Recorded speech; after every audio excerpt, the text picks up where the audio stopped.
There we go. All right, here we go. The first question you were asked, question number 21. An isotope has a half-life of 1 month. After 2 months, will a given sample of the isotope be completely decayed? If not, how much remains? Okay, basic concept is every month in this case, right? That's the half-life. Half of the material is decayed. So therefore, after 2 months, the first month half is gone, the second month the other half is gone, and it's totally gone, correct? No, completely not correct, right?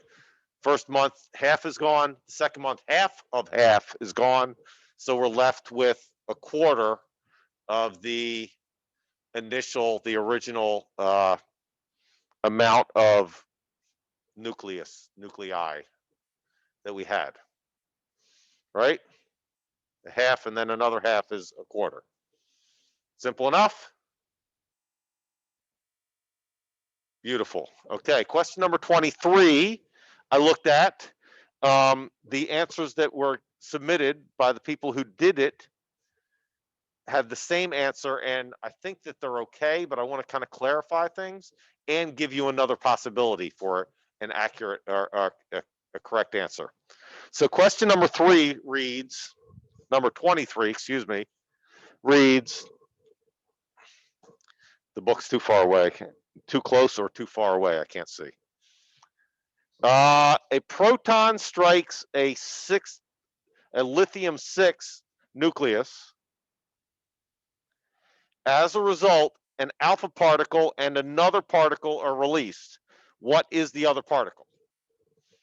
Okay, so what both people who submitted their answers said, we started with a lithium-6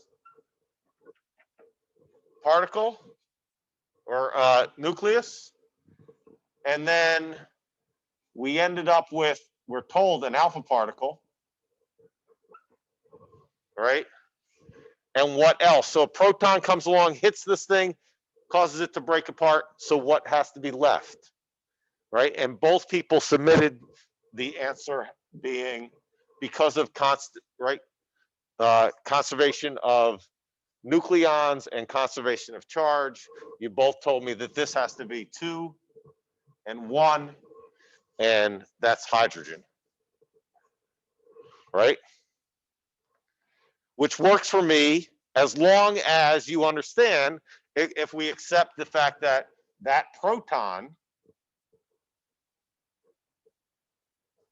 and a proton is a hydrogen nucleus, that proton also has to be ejected, right? It can't be destroyed. It has to keep going, right? So that's acceptable. Like I get it, and I think it works as long as we understand, we accept the fact that nothing happens to the proton initially, right? The other possibility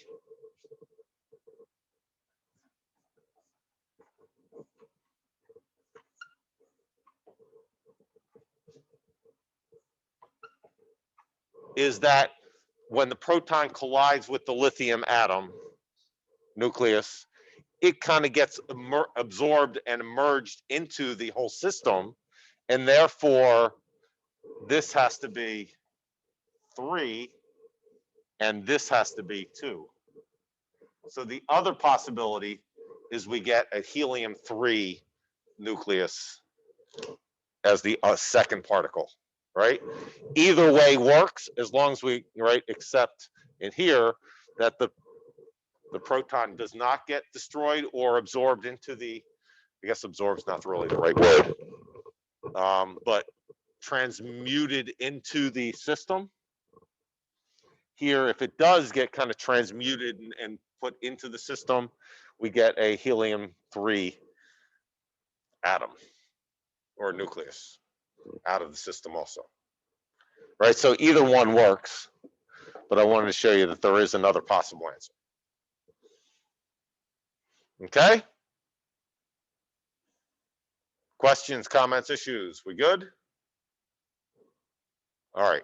let's go on to the two problems, and then we will move on to our last topic of the year. Still haven't figured out exactly what I'm going to do after the AP test. You have any suggestions?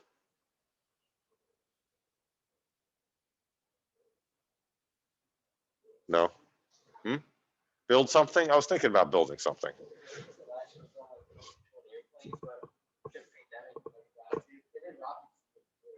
Yeah, physics one, I know Sturm has done rockets in the past. I was thinking about maybe trying to build an electric motor or something, or a, Can you make a windmill? Like a wind turbine?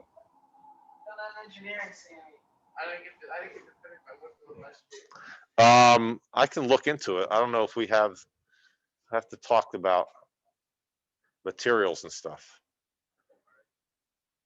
Yeah, build a windmill. Maybe we can kind of combine the windmill and the turbine with an electric generator.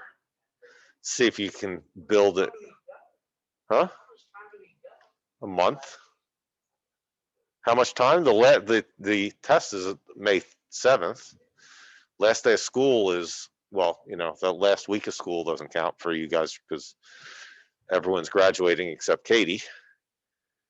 But we have about a month, so maybe we can combine that and build a windmill and see if how much if we can. Maybe I'll order some magnets if I can get some. Order some magnets and wires. Shukit. Yes. We should then use the electric generator to like make a circuit, There you go. Now we're talking. And then like we can have like different groups. Like one group works on the windmill, one group works on the circuit, and you feel me? Maybe. We'll see.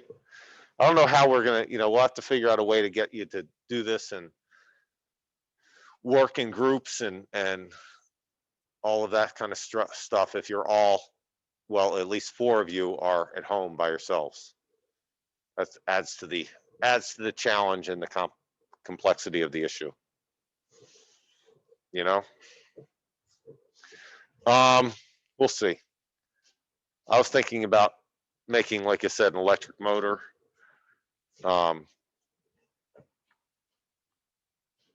Or an electric generator, something like that, wires and coils and magnets, and see if we can make them spin and either generate the electricity or use the electricity to do the mechanical energy. I don't know. We'll see. But maybe if we do the windmill, combine it with use the windmill as the mechanical energy and then make the electricity. That could be thoughts. These are all good thoughts. We have time to figure it out. All right, I'm off track again. I have a little ADD kicked in. Sorry. Number 36, problem number 36.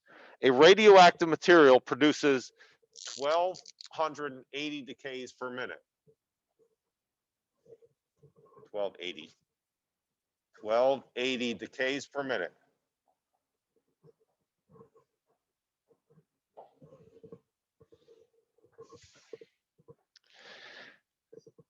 .6 hours later, 4.6 hours later, we get, what's the number? 320 decays per minute.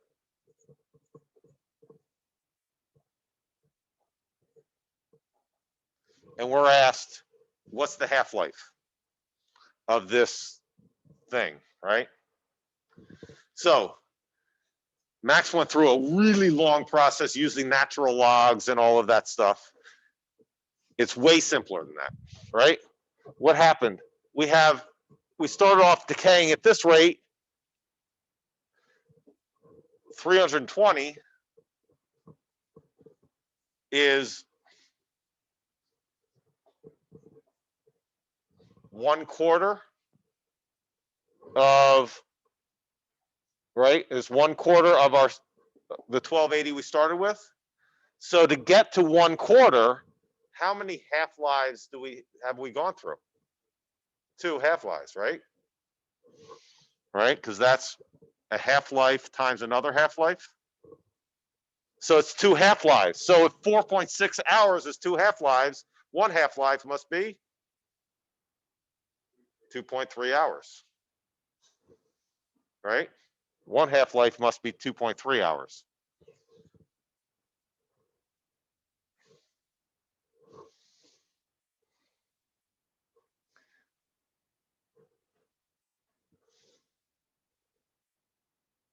Right? Does that make sense?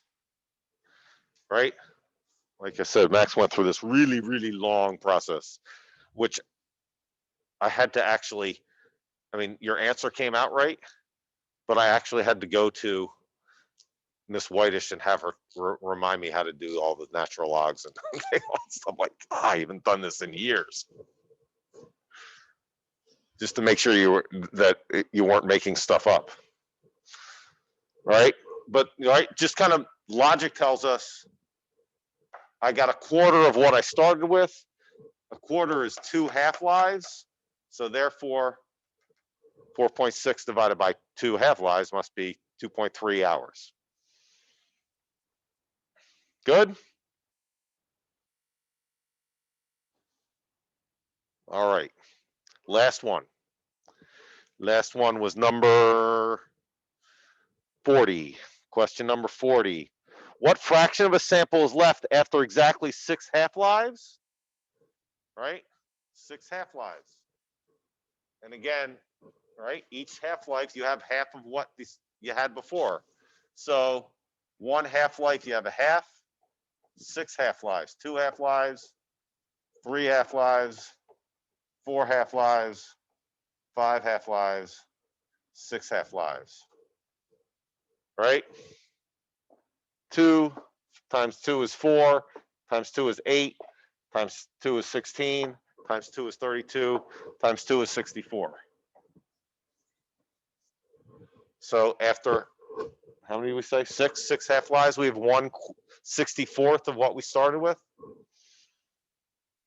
Right? Or 1 times 2 to the 6th, right? The fraction of what you have remaining is 1 times 2 to the whatever power of half-lives you've used.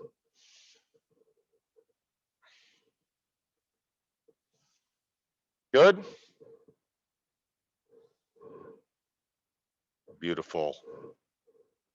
All right, so we have about 25 minutes to start to talk about nuclear energy. And that's our last topic of the year, our last new stuff of the year.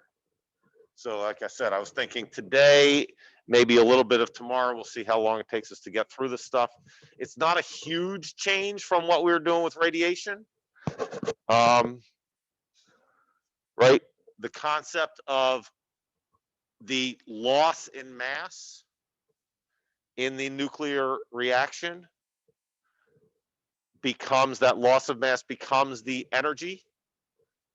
That concept is the same as when we were doing our radiation stuff, right? It's just the reason that we have a loss of mass in the nuclear reaction is different. It's not just decaying of one type of atom into some new other type of atom, right? It's a forced change. Okay, it's a forced change. So let me try to do this.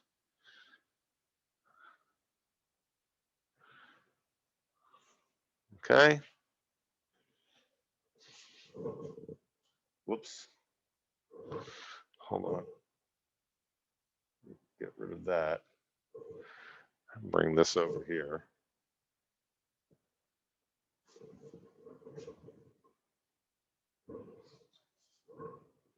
That might be a little bit too big. Well, maybe not. There we go. Right? So nuclear reactions, right? Again, like I said, the big picture, the concept of how nuclear reactions produce energy is the same as with the energy in a radiation, where the loss in mass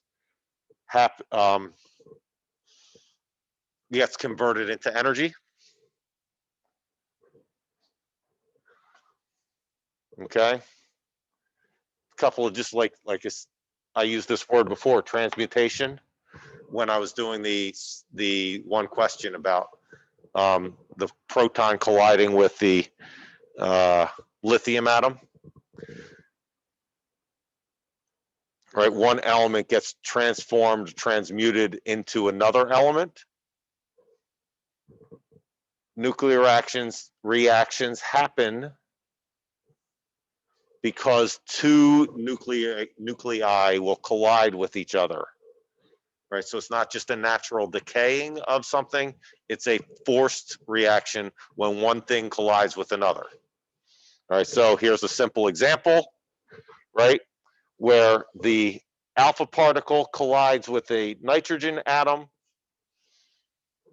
turning into an oxygen isotope of oxygen plus a proton, right? A hydrogen nuclei or a proton, right? Again, notice the same rules apply. Conservation of nucleides,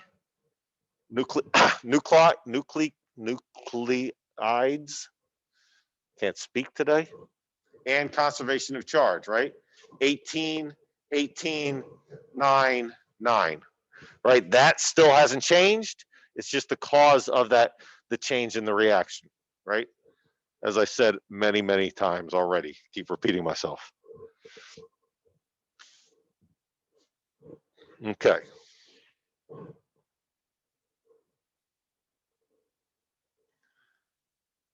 Right, and again, just like before, right?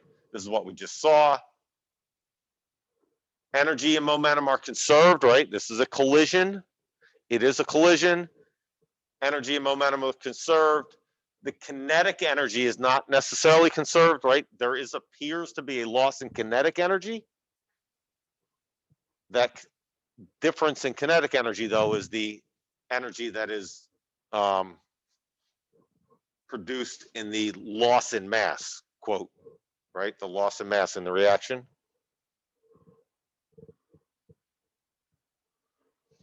And just like before, right? The energy, or in this place, they're using it as Q because it's heat, right? The change in mass, the initial mass, right? The initial mass of these two items minus the mass of the other two items, right? The loss in mass times c squared, right? E equals mc squared.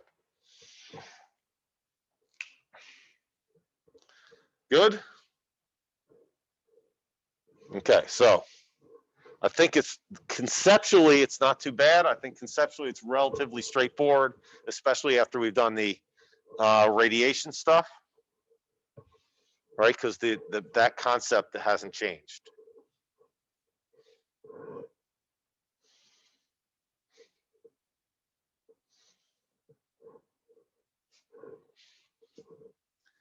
Good. Moving on. Here we go. All right. So there are two kinds of nuclear reactions. One is called fission. One is called fusion. We can do fission here on Earth. You need, actually, that's not, we're not totally limited. Fusion is how stars work, right? We have done, and we have produced fusion reactions here on Earth. We can't control them, right? Hydrogen bombs are fusion reactions. The first atomic bombs that got dropped on Nagasaki and what's the other one? Hiroshima, that's the one. Had a little brain fart there. Those were fission reactions. They were initially fission reactions, but over time we've gone from atomic bombs to hydrogen bombs, or there's another term that I'm blanking on, but they're now fusion reactions, which are way more powerful, right? If we ever get into a nuclear war, this planet, we have all heard, I think, right? If United States and Russia and all the other countries that have nuclear power or nuclear bombs get into it, the world is going to effectively come to an end for human life and most other life, except for the cockroaches. Right? All right, I'm just ranting on. Fission. Fission is the breaking up of big nuclei into smaller nuclei. Fusion is the opposite, putting together small nuclei into making bigger ones. Fission and fusion. I always remember it just to keep it as straight in terms of vocab. Fuse is when you fuse something together, you put things together. So that's when the small things get put together to put into a big thing. Fission is when things fizz, making that up.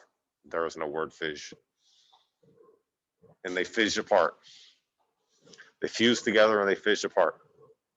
All right, here we go. All right, uranium-235. A neutron comes along, smashes into the uranium-235 nucleus. It briefly gets turned into an uranium-236 nucleus, which then breaks apart into I don't know what BA is. I'm going to say barium, but I'm not 100% sure. It should be BA. Yeah, when I typed this out, I screwed it up, right? It should be lowercase a and a lowercase r. That's definitely krypton. Is BA barium? It is? Okay, right? But our uranium-236 becomes barium and krypton and 3 other nucleus, or neutrons rather, 3 other neutrons, right? So again, rules, right? 1 plus 235 is 236. Neutrons are neutral. Plus 92 is 92. 141 plus 92 plus 3 is 236. 56 plus 36 plus 0 is 92. So our rules about nucleons, conservation of nucleons, and conservation of charge still apply. Right? But this is a fission reaction. It's breaking a big thing into smaller things.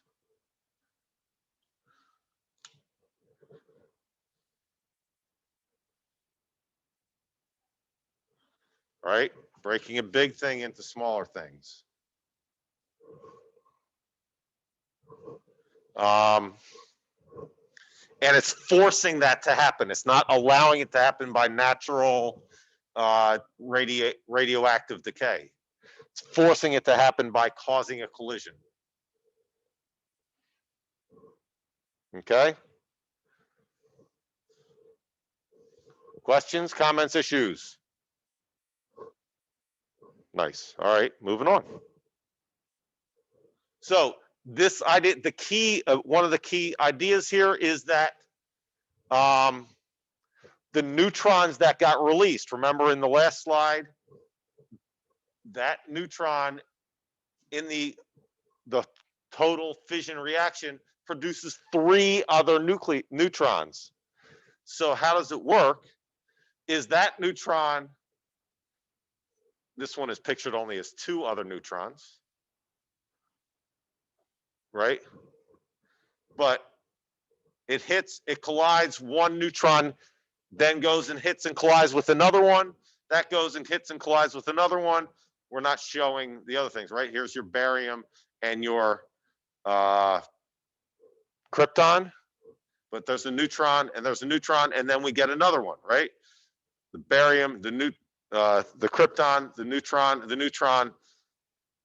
There should be a third if we were doing the last example, right? But the point is the rate of fission reactions increases exponentially every time, right? It increases exponentially very quickly. We go from 1 reaction in this drawing to 2 to 4 to 8 to 16 and so on. So it's increasing exponentially, right? And with the other reaction, there's 3 neutrons. So you'd be going from 1 to 3 to 9 to 27 to whatever, right? Good? Does that make sense? All right. So if this is how hot are those atomic bombs, why they're so powerful and why they happen so quick. Because once it happens at an exponential rate, and all of this energy gets released. Remember the loss in mass from here to, from the loss in mass from this to that is energy. And then the same thing, and it continues, and that releases energy exponentially also. So if you don't control this chain reaction, you're going to release a lot of energy really quickly, and that's what the nuclear bombs released on Japan did, right? It released a lot of energy really quickly. In the case of a nuclear reactor, we control the rate of this exponential growth, right? We can control the rate of this exponential growth. And the way we control them is, right, here's a little diagram of a nuclear reactor, right? A nuclear reactor generator, electrical generator. So in here, we cause, right, in the core, we allow that chain reaction to happen, but we have these things, I don't know, you can't see it, I'm sure, because it's too small, but these are carbon rods, they're carbon. And what these carbon rods do is when we insert them into the core, they absorb extra neutrons, right? And by absorbing some of those neutrons, we can slow the rate of that growth of the reactions, right? And we can slow the rate of that, and we can control the rate of that chain reaction by inserting or removing the carbon rods certain amounts. We can allow it to happen faster or slower or whatever, right? But all of that extra energy then produces heat, right? Which then we can then send this is usually either hot water or what's the liquid they use? Sodium, does it say in there somewhere? There you go. Right? Liquid sodium, really, really hot to boil water. The steam then goes through a turbine, turns our generator, right? And this gets us back to thermodynamics, right? Those PV diagrams, right? Where we have the steam goes through, does work, the steam does work on the turbine then turns the generator and we get electricity.